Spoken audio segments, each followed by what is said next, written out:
Assalamualaikum warahmatullahi wabarakatuh.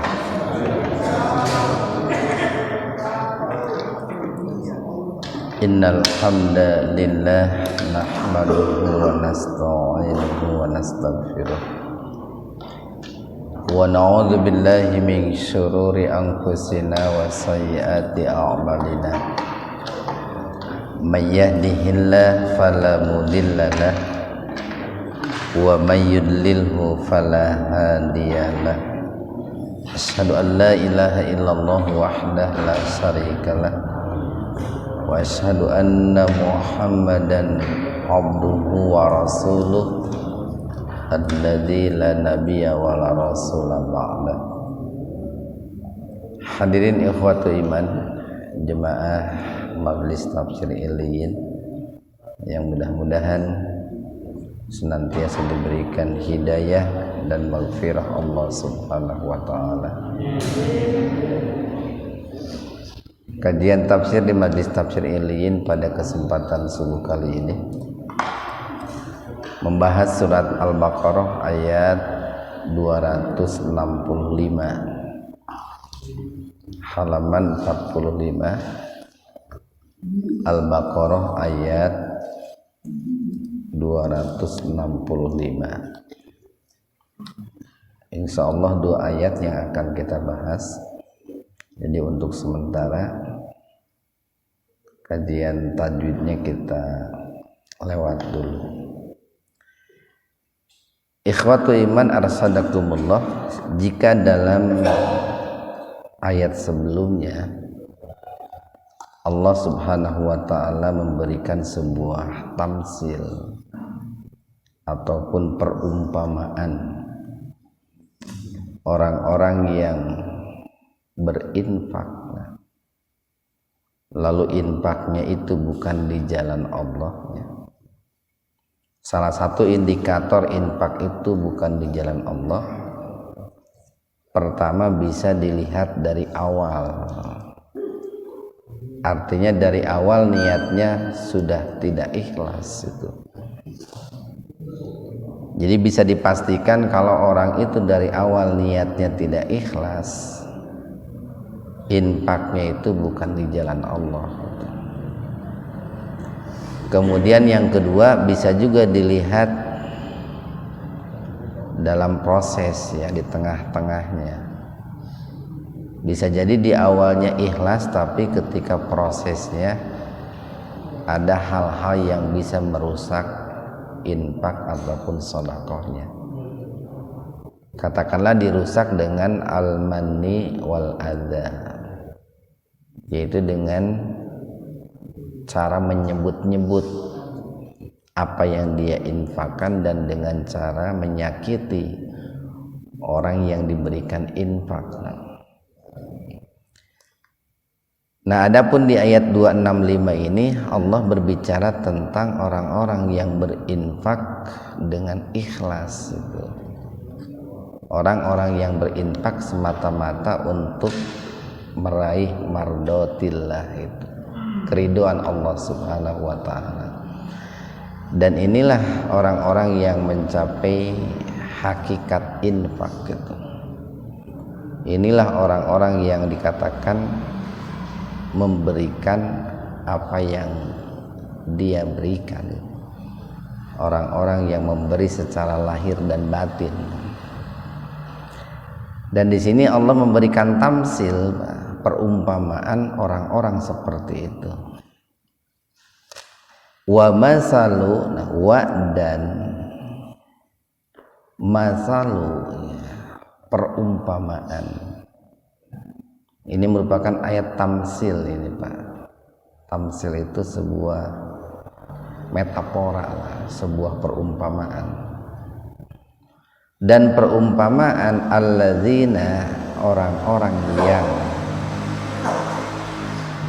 tentu yang dimaksud di sini adalah orang-orang mukmin, orang-orang yang beriman. Yungfikuna, yang senantiasa menginfakkan, yang senantiasa membelanjakan, yang senantiasa mengeluarkan. Di sini menggunakan fi'il mudhari, itu merupakan sebuah anjuran bahwa infak itu harus dilakukan secara kontinuitas, secara istiqomah, secara terus menerus.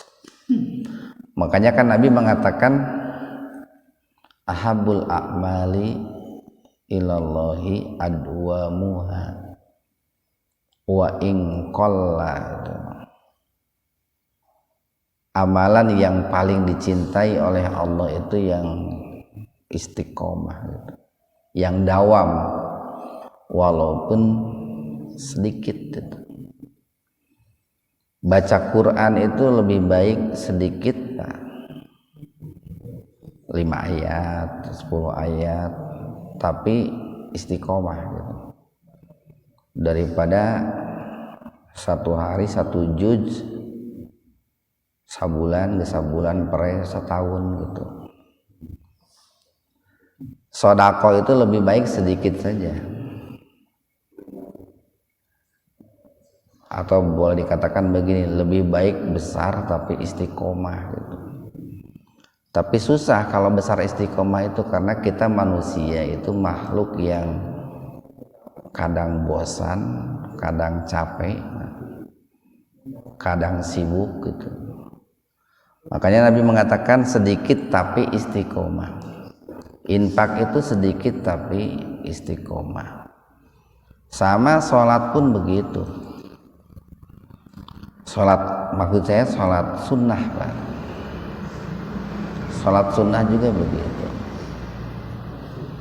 Umpamanya ada orang sholat tahajud 100 hiji rakaat saminggu, tapi geus eta 2 bulan perai gitu. Mendingan kene 11 rakaat tapi istiqomah. Jadi adwa muha wa in qalla, sedikit tapi adwam, ya, dawam. Di sini menggunakan fi'il mudhari ini, yunfikuna amwalahum. Nah, ini merupakan bentuk plural dari kata mal, zakat mal atau zakat amwal. Jadi dan perumpamaan orang-orang yang menginfakkan harta mereka ibtigo'a, nah, yang niatnya itu ibtigo'a dalam rangka meraih atau mendapatkan mardoti, keridoan Allah, ya Allah. Niatnya itu untuk mendapatkan ridho Allah. Tidak ada niatan yang lain, Pak. Tidak ada niatan yang sifatnya duniawi. Kan sering begini, orang itu berzakat, berinfak, ada yang niatnya ingin kaya gitu. Ya dia mendapatkan kekayaan saja, Pak, tapi tidak mendapatkan pahala kalau niatnya ingin kaya. Ada orang yang berinfak itu niatnya ingin mendapatkan jabatan atau suara. Ini bagi orang-orang yang mencalonkan diri sebagai pejabat, dia infak, tapi infaknya dalam rangka meraup suara. Ya yang didapat suara saja, dia nggak dapat pahala. Atau ada orang yang berinfak itu dalam rangka mendapatkan wibawa, biar orang lain segan. Ya, yang dia dapatkan ya wibawa. Kalau ditanya apakah orang-orang yang infaknya seperti itu ada manfaatnya, ada, Pak. Manfaatnya tapi sifatnya duniawi, sementara manfaat ukhrawi tidak ada. Paling tidak dia menjadi orang terkenal, oh si eta tuh orangnya rajin sedekah, nah itu. Tapi manfaat ukhrawinya tidak ada. Kan sayang sekali itu. Jadi orang-orang yang berinfak dan infaknya itu dalam rangka meraih keridhaan Allah Subhanahu wa taala, wa dan tasbitan. Sabata itu kan subut, tetap, kokoh, tangguh gitu kan. Sehingga sering dimaknai wa tasbitan, dan untuk meneguhkan. Ada yang menafsirkan itu untuk meneguhkan, ada yang menafsirkan itu karena keteguhan itu. Kalau untuk meneguhkan berarti ada target yang ingin dicapai. Kalau karena keteguhan berarti sebuah akibat gitu Pak. Dia ada yang menafsirkan begini, wa tasbitan, dan untuk meneguhkan min anfusihim, jiwa mereka. Maksudnya untuk meneguhkan keimanan, Pak. Mengokohkan keimanan atau meyakinkan keimanan. Karena kan sedekah itu bukti akan keteguhan iman seseorang. Bukti akan kebenaran iman seseorang. Ulaikal ladzina shadaqu. Orang-orang yang bersedekah itu adalah orang-orang yang betul dengan keimanannya gitu.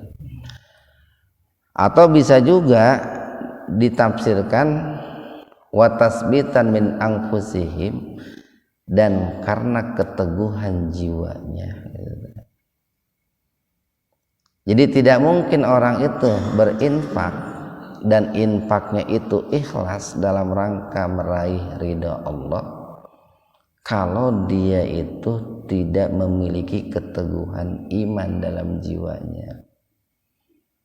Itu kalau penafsiran yang kedua seperti itu. Yang tentu saja untuk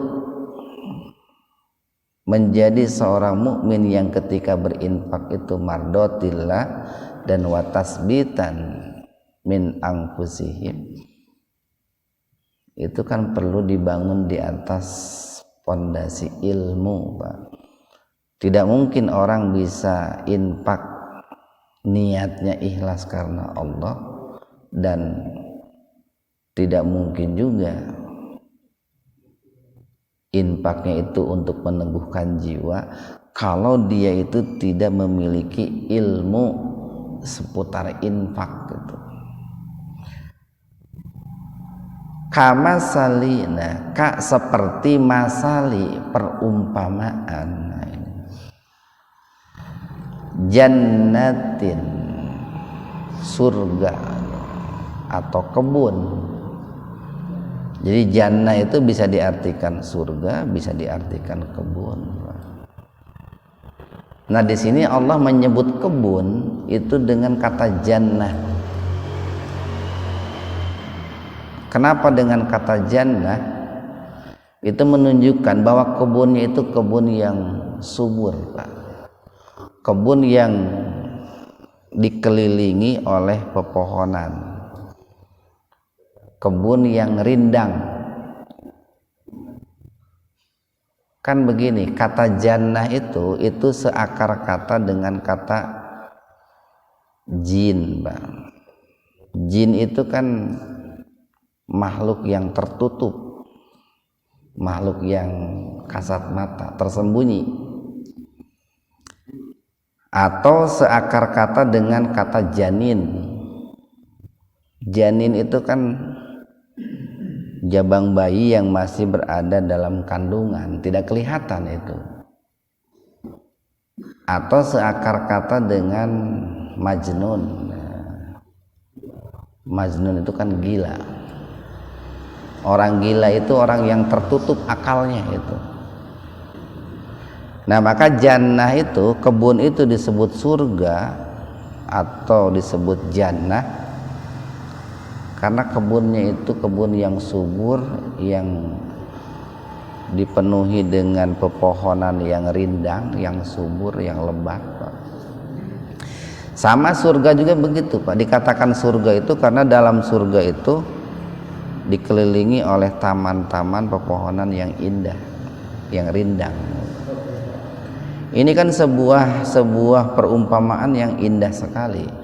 Allah mengumpamakan orang-orang yang berinfak semata-mata mencari ridho Allah, itu bagikan kebun yang subur, Pak.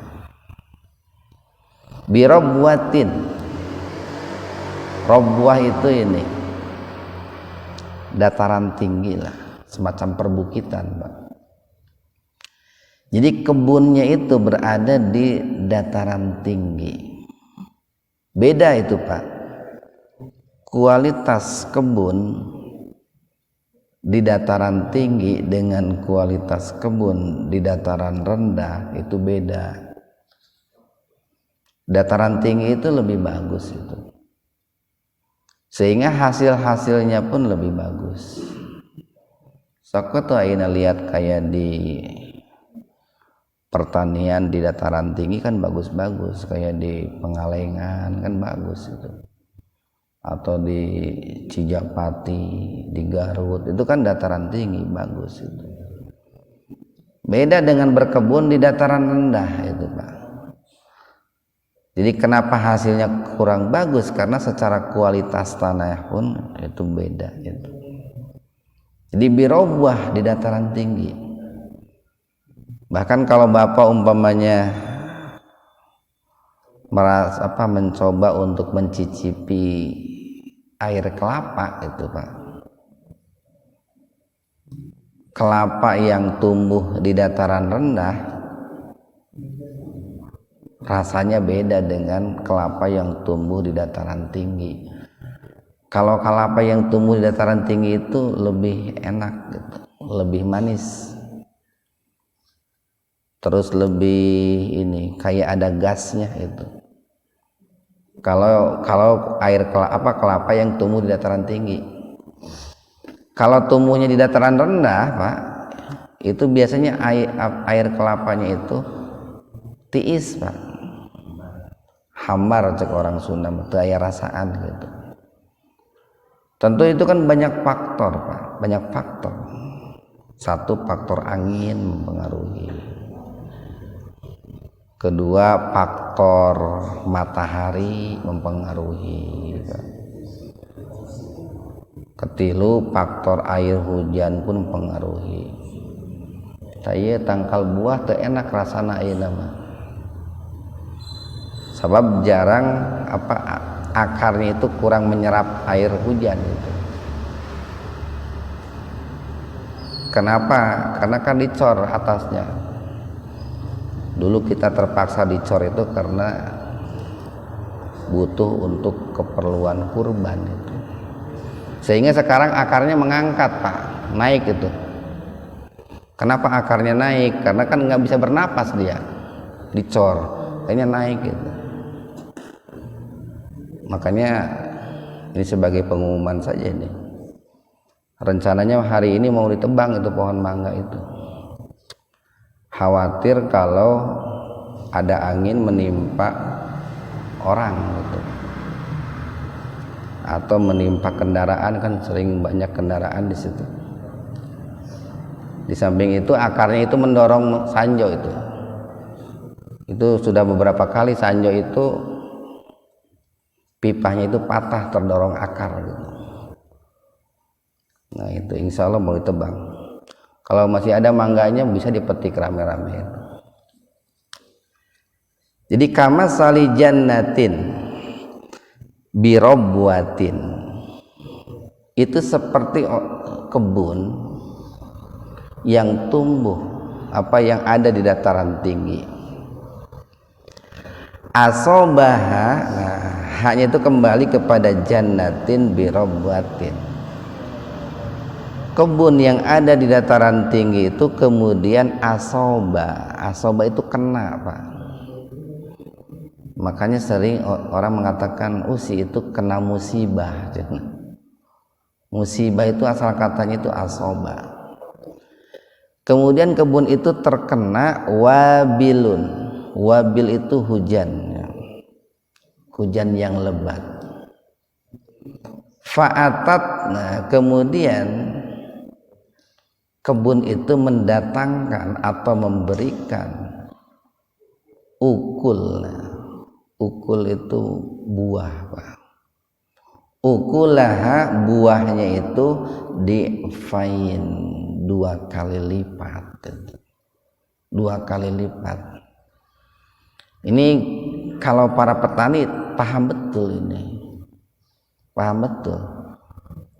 Jadi pepohonan yang tumbuh di kebun dataran tinggi itu biasanya berbuahnya itu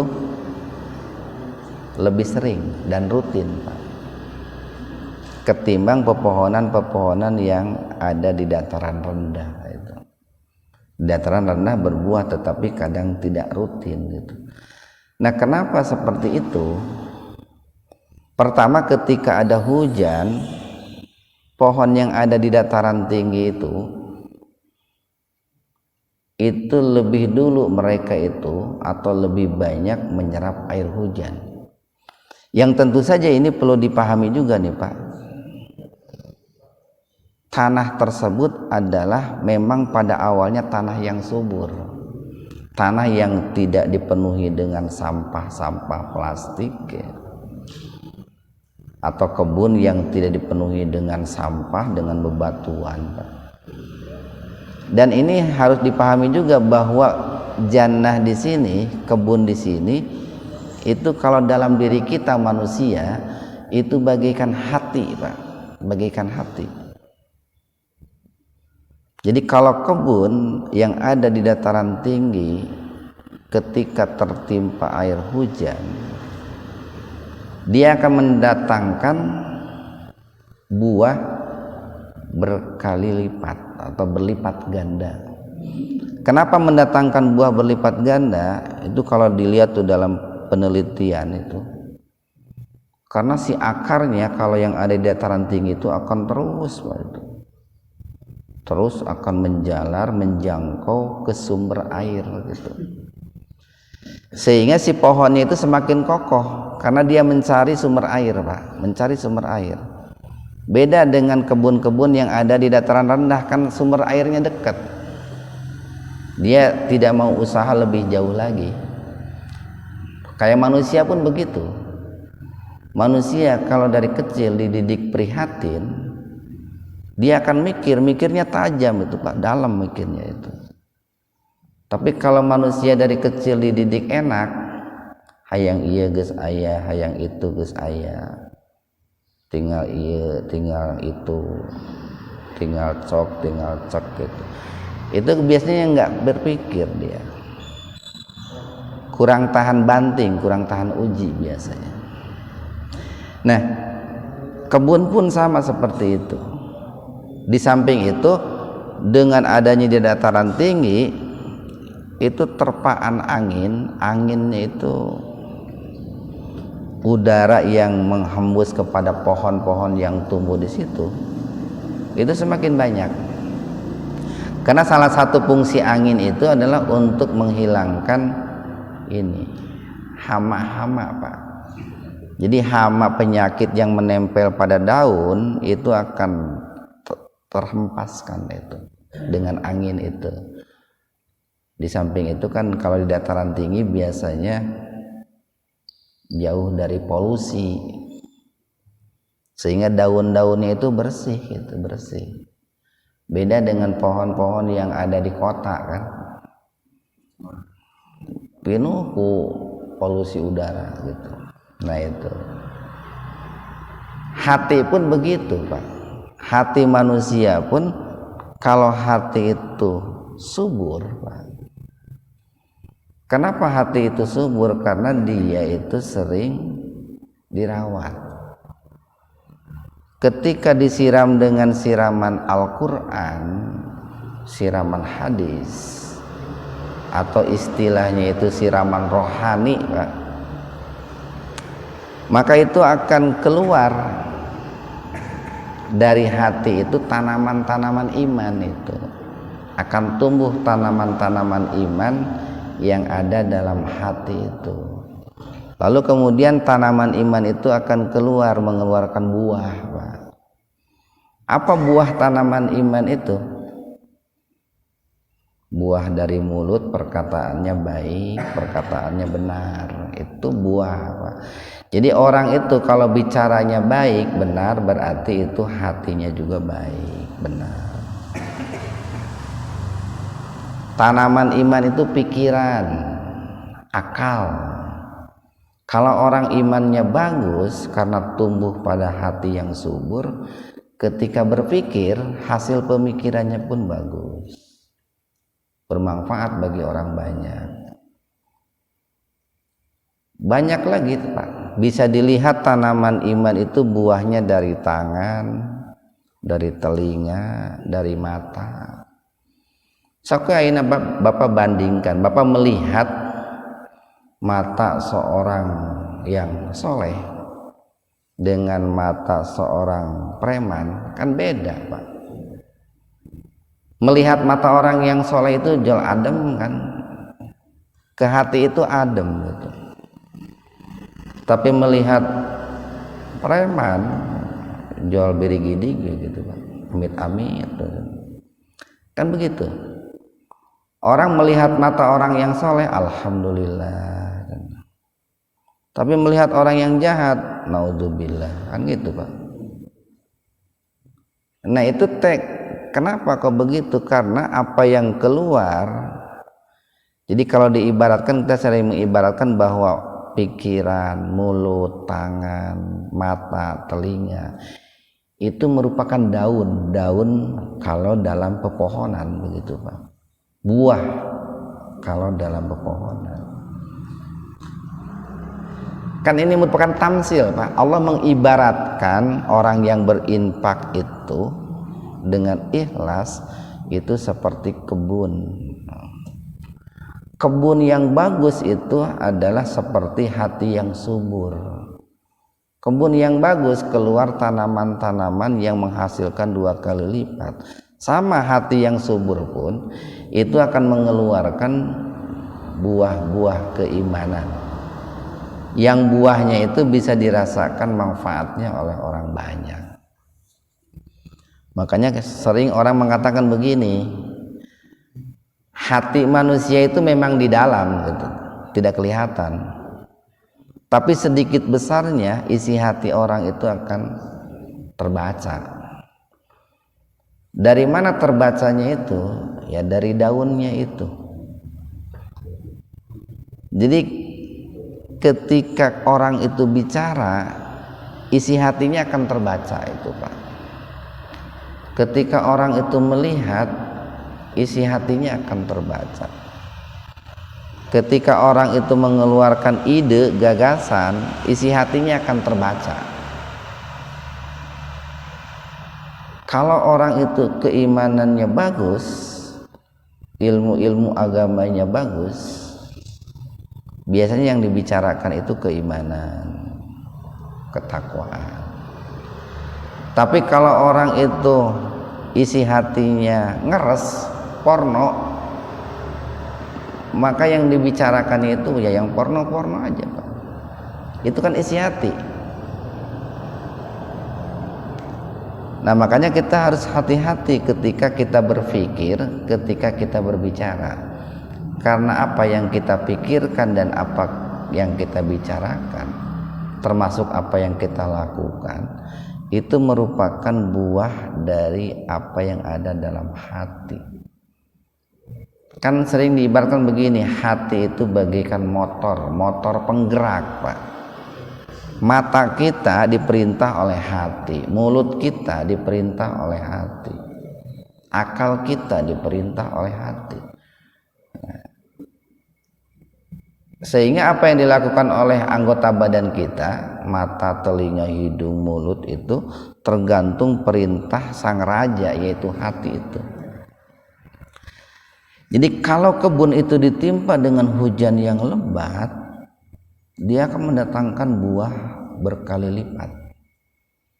Kalau hati yang di situ tumbuh tanaman iman, lalu disirami dengan siraman rohani yang bagus, Pak, yang rutin, yang istiqomah, itu akan mendatangkan buah berkali lipat, buah keimanan yang berkali lipat. dan jika atau maka jika lam tidak yusibha,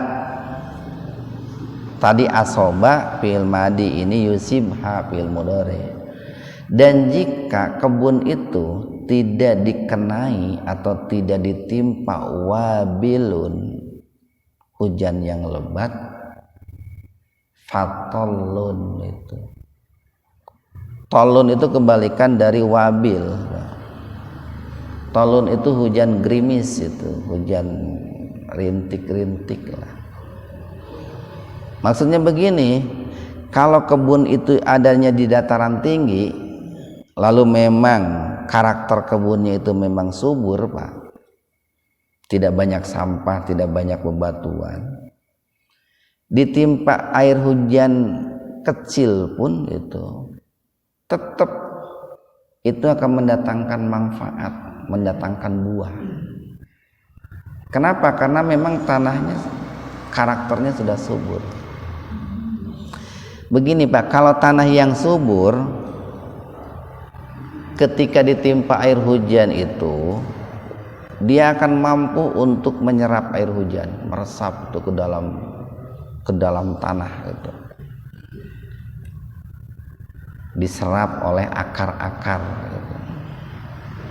Makanya dulu itu Pak, biasanya dulu orang-orang yang hidup di perbukitan, di pergunungan itu jarang terkena musim kemarau, atau ketika musim kemarau mereka itu jarang kekurangan air,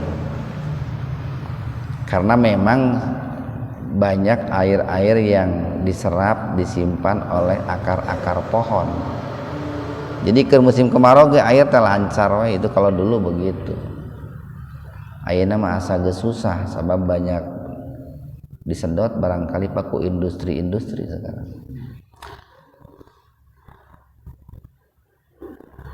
Itulah Pak gambaran hati yang subur. Ditimpa air hujan, dia serap ke dalam tanah. Tidak mengakibatkan banjir, tidak mengakibatkan erosi. Jadi banjir itu terjadi Pak, satu karena memang si tanahnya itu tidak ada pepohonan Pak, yang bisa menahan banjir, terjadilah erosi. Atau bisa jadi si tanahnya itu banyak sampah, banyak batu, terjadilah banjir.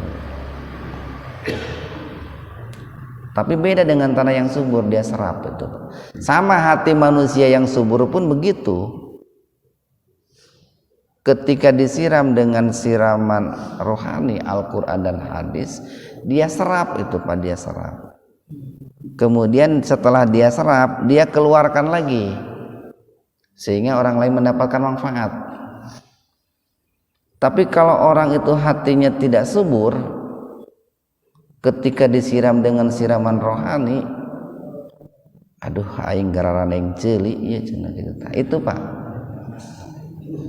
panas itu tak. Kenapa? Karena hatinya kan sudah tandus, hatinya sudah kering, sehingga siraman rohani itu tidak menyerap tapi mental gitu Pak, mental. Jadi tidak bisa menembus ke dalam jiwanya, tetapi malah keluar lagi. Karena banyak sampah plastik gitu. Sampah plastiknya bisa penyakit iri, penyakit dengki, penyakit sombong, penyakit ria, sum'ah dan lain sebagainya. Itu sampah-sampah itu. Nah, ini kan sebuah perumpamaan yang sangat bagus sekali. Kenapa Allah memberikan tamsil seperti itu? Itu dalam rangka untuk satu, memperindah gaya bahasa Pak. Yang kedua, untuk lebih mudah diingat dan dipahami gitu. Jadi dengan adanya tamsil itu, kalau kita lupa, oh di dalam Al-Quran itu Allah mengumpamakan orang yang berinfak ikhlas karena Allah itu ibarat kebun yang ada di dataran tinggi. Oh, kebun yang ada di dataran tinggi itu yang menghasilkan buah 2 kali lipat atau berlipat-lipat, itu bagaikan hati yang subur. Itu kan bisa diingat oleh kita. karena ada perbandingan-perbandingan atau perumpamaan-perumpamaan. Wallahu, dan Allah itu bima, bi dengan ma apa, ta'maluna yang kalian kerjakan, basir itu maha melihat.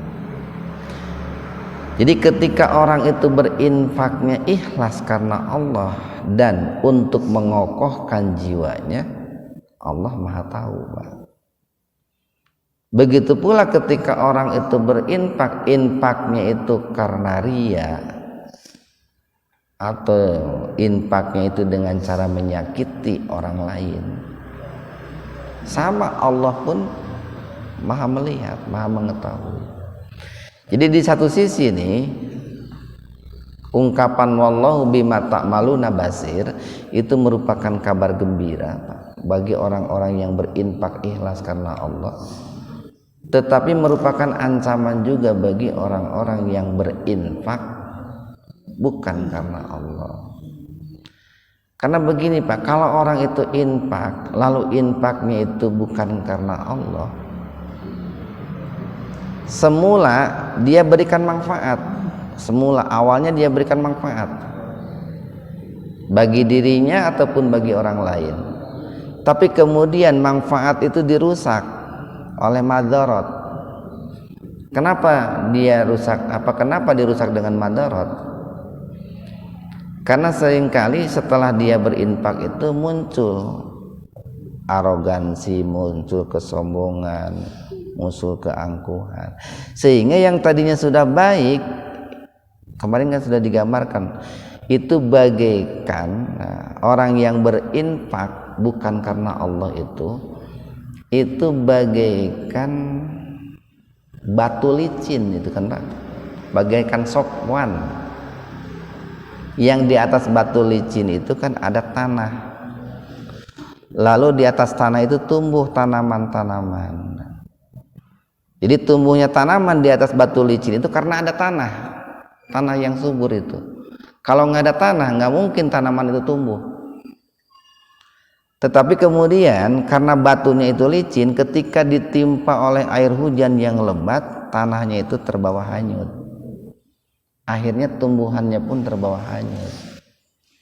Sama orang yang infak bukan karena Allah, tidak ikhlas, awalnya tumbuh itu kebaikan-kebaikan dalam dirinya itu, tetapi kemudian kebaikannya itu akan hangus ketika muncul kesombongan, keangkuhan, atau barangkali muncul kesombongan itu kan karena dipuji orang Pak. Orang karena sering dipuji akan muncul kesombongan, atau juga dia tidak akan berinfak lagi karena tidak dipuji orang gitu, sehingga kebaikan itu akan hilang gitu, akan hilang. Satu ayat lagi, ayawaddu, a-nya harful istifham, apakah, yawaddu menginginkan, ahadukum ahadun salah seorang, kum di antara kalian, antakuna lahu untuk memiliki jannatun surga atau kebun, ya kita maknai saja kebun nih Pak biar mudah, min nakhilin, nakhil itu, nahal itu kurma, wa a'nabin, wa dan a'nab anggur. Apakah di antara kalian ada yang menginginkan untuk memiliki sebidang kebun, yaitu kebun kurma dan kebun anggur, tajri yang mengalir min tahtiha dari bawah kebun itu al-anhar, sungai-sungai, al-anharu lahu, sungai-sungai.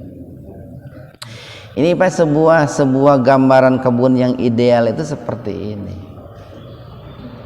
Jadi kebun atau taman lah Pak katakanlah, lalu dikelilingi oleh sungai dan sungainya itu permukaannya ada di bawah kebun.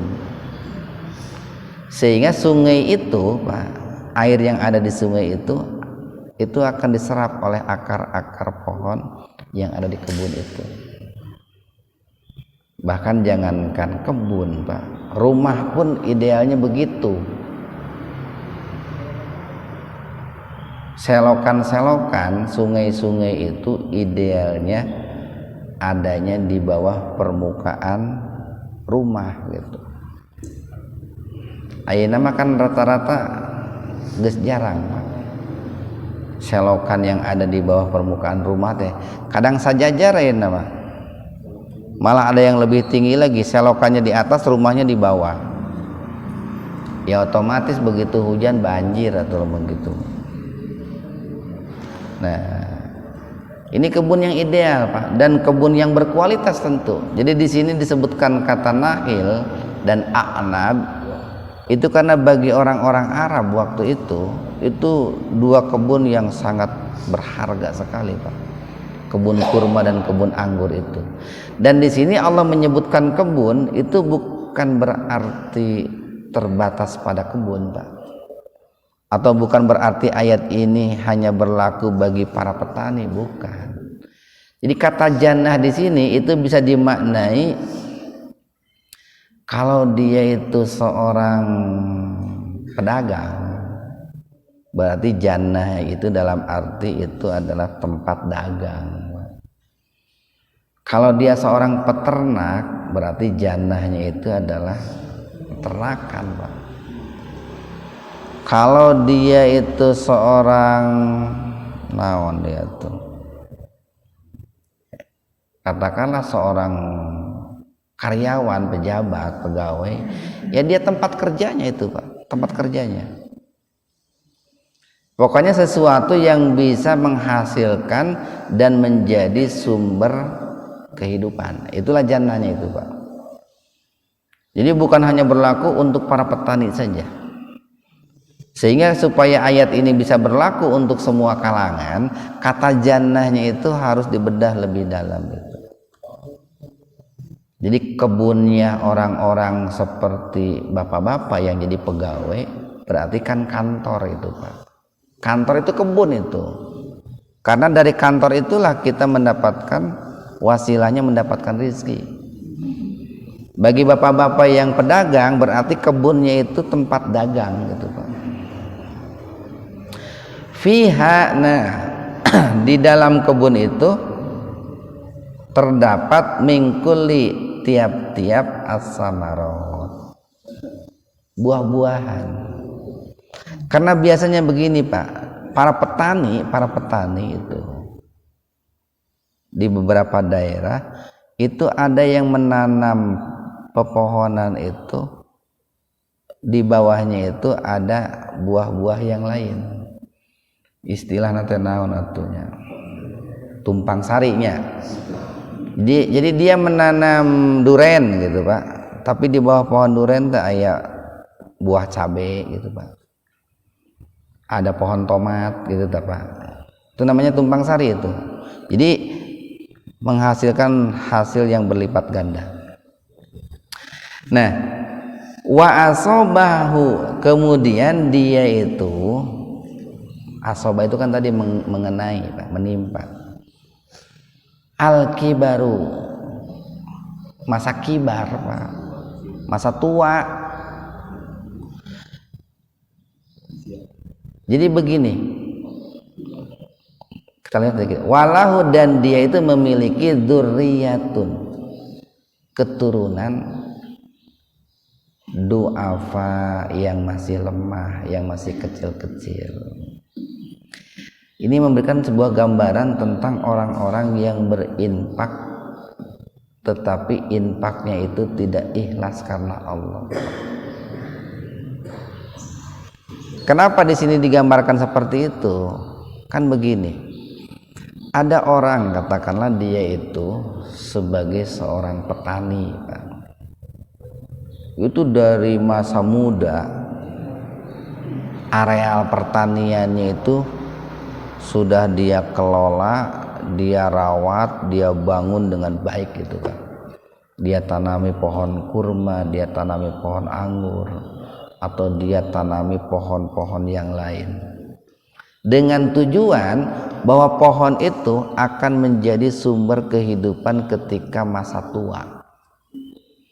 Kalau pedagang, dia itu bangun profesinya sebagai pedagang dengan harapan tempat dagangnya itu, tempat usahanya itu bisa menjadi sumber kehidupan ketika masa tua, bahkan bisa diwariskan kepada anak-anaknya. Itu Pak, kan begitu, setiap orang juga begitu. Ketika dia itu menyusun karir, membangun karir, itu kan suka terpikir untuk masa depan Pak, masa tua, dan memang harus berpikir begitu. Kalau kita belajar dari Rasulullah kan begitu. Kenapa Rasulullah itu dari kecil beliau itu adalah orang yang serius, orang yang fokus dalam hidup, giat dalam bekerja. Jadi bukan hanya rajin beribadah. Rasulullah itu seorang pekerja keras itu. Rasulullah itu seorang yang ulet. Rasulullah itu orang yang membangun karir, Pak. Duniawinya dibangun, terlebih-lebih ukhrawinya. Sehingga di masa tua Rasulullah itu kan tinggal menikmati itu, Pak. Tinggal menikmati. Kemenangan-kemenangan datang silih berganti, Pak. Orang-orang menjadikan Rasulullah sebagai rujukan, terutama dalam ilmu agama itu kan. Itu karena perjuangan Rasulullah di masa muda itu sebetulnya. Buah dari perjuangan Rasulullah di masa muda. Jadi memang orang dalam hidup itu harus berpikir jauh ke depan, bagaimana masa depan. Sehingga sering ada mengatakan begini, orang itu lebih baik susah di masa muda ketimbang susah di masa tua, Pak. Cekasarna malah mun keur ngorak mah dahar gen, Pak. Eueuh teuing mah batu dikulub make gula. Keur ngora mah bisa asup eta Pak. Batu dikulub make gula we. Momoy bisa asup. Tapi lamun geus ngaran-ngaran geus kolot Pak, boro-boro batu atuh. Daging gen nyelap Pak tuh. Murak daging huntu coklok eta. Eta mun geus kolot. Makanya lebih baik susah masa muda ketimbang susah masa tua. Sebetulnya konsep hidup begitu. Itu kan Islam membangun bagaimana membangun masa depan orang itu. Nah di sini itu begini, ada seorang petani yang ketika mudanya dia membangun karirnya sebagai petani, dia bangun areal pertanian kurma dan anggur, bahkan ada buah-buah yang lain.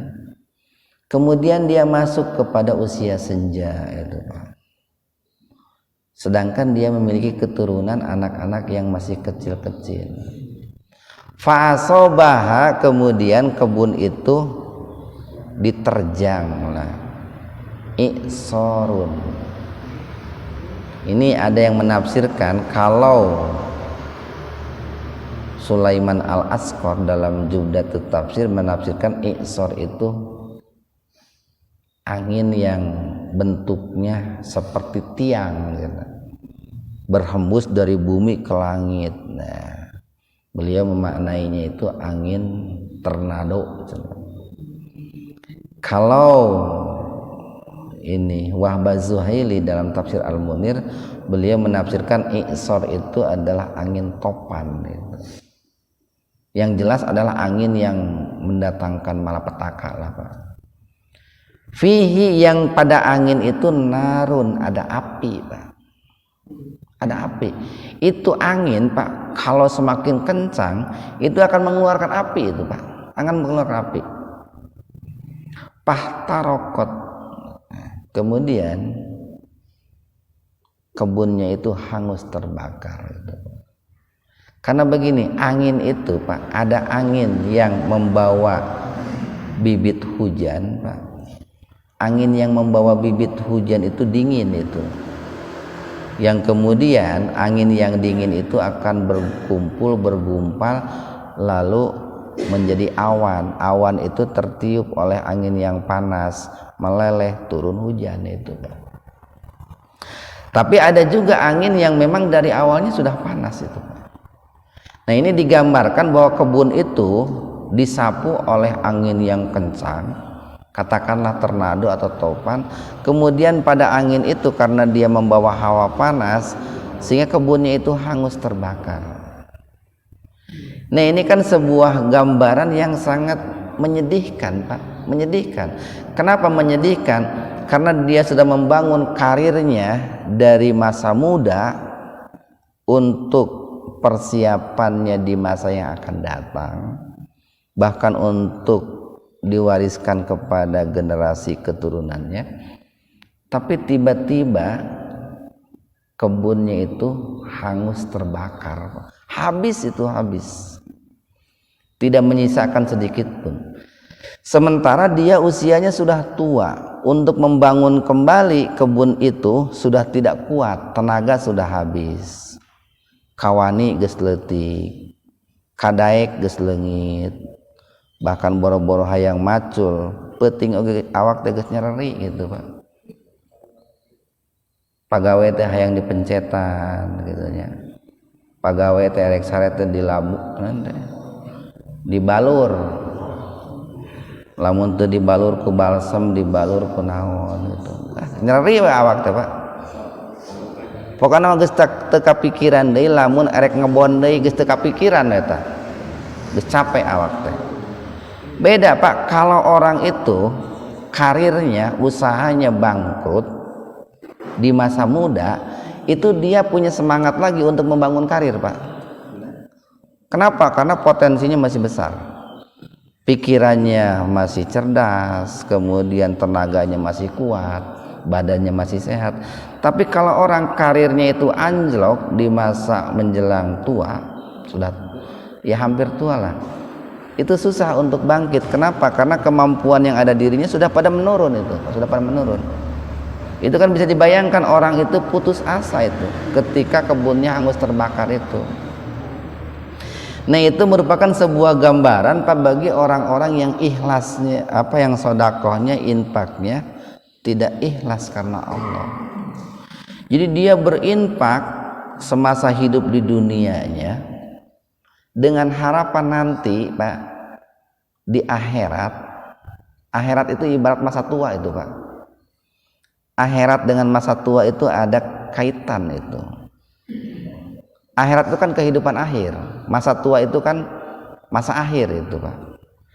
Ya, di akhirat itu ternyata orang itu tidak mendapatkan apa-apa gitu.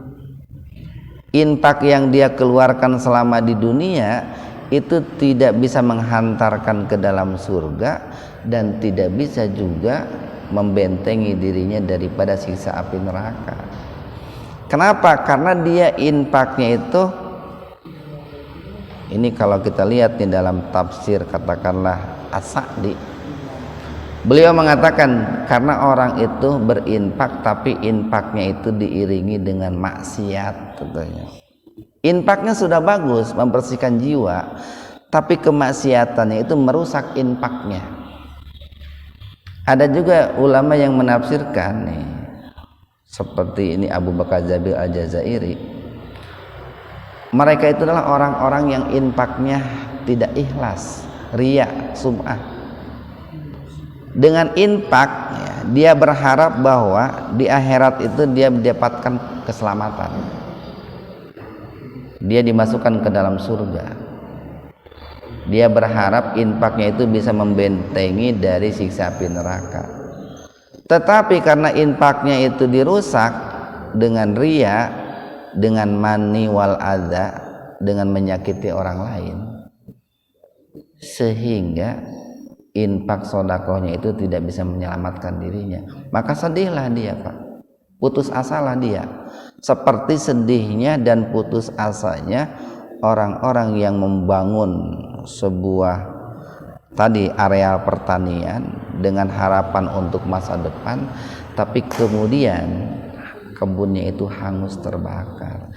Ini kan sebuah ilustrasi nih, Allah mengajak kita atau memberikan kita sebuah ilustrasi sekaligus mendorong kita bagaimana supaya kita itu rajin berinfak, plus infaknya itu niatnya ikhlas karena Allah dan niat dibarengi dengan kebaikan, jangan dirusak dengan keburukan-keburukan. Makanya seorang ulama yang bernama Imam Hasan Al-Basri, ya, beliau itu kalau nggak salah seorang tabi'in, Pak, pengikut para sahabat. Beliau mengatakan begini, hendaknya orang itu kalau mau berinfak menimbang-nimbang dulu, Pak. Kalau infaknya itu memang dari awal niatnya itu ikhlas, lakukan infak, jangan ditunda-tunda. Tapi kalau memang dari awal dia infaknya itu tidak ikhlas, dia ingin dipuji orang atau dia dalam rangka meraih suara dan lain sebagainya, lebih baik diurungkan saja, jangan infak itu. Itu menurut Imam Hasan Al-Basri begitu. Saking betapa pentingnya yang namanya keikhlasan ketika orang itu berinfak. Kadzalika demikianlah yubayyinu menjelaskan siapa Allah lakum kepada kalian al ayati ayat-ayatnya la'allakum agar kalian semua tatafakkarun senantiasa berpikir, merenungkan tentang apa yang Allah firmankan itu. Sekian, mudah-mudahan ada manfaatnya untuk kita semua.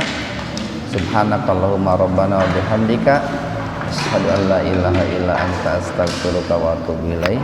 Assalamualaikum warahmatullahi wabarakatuh.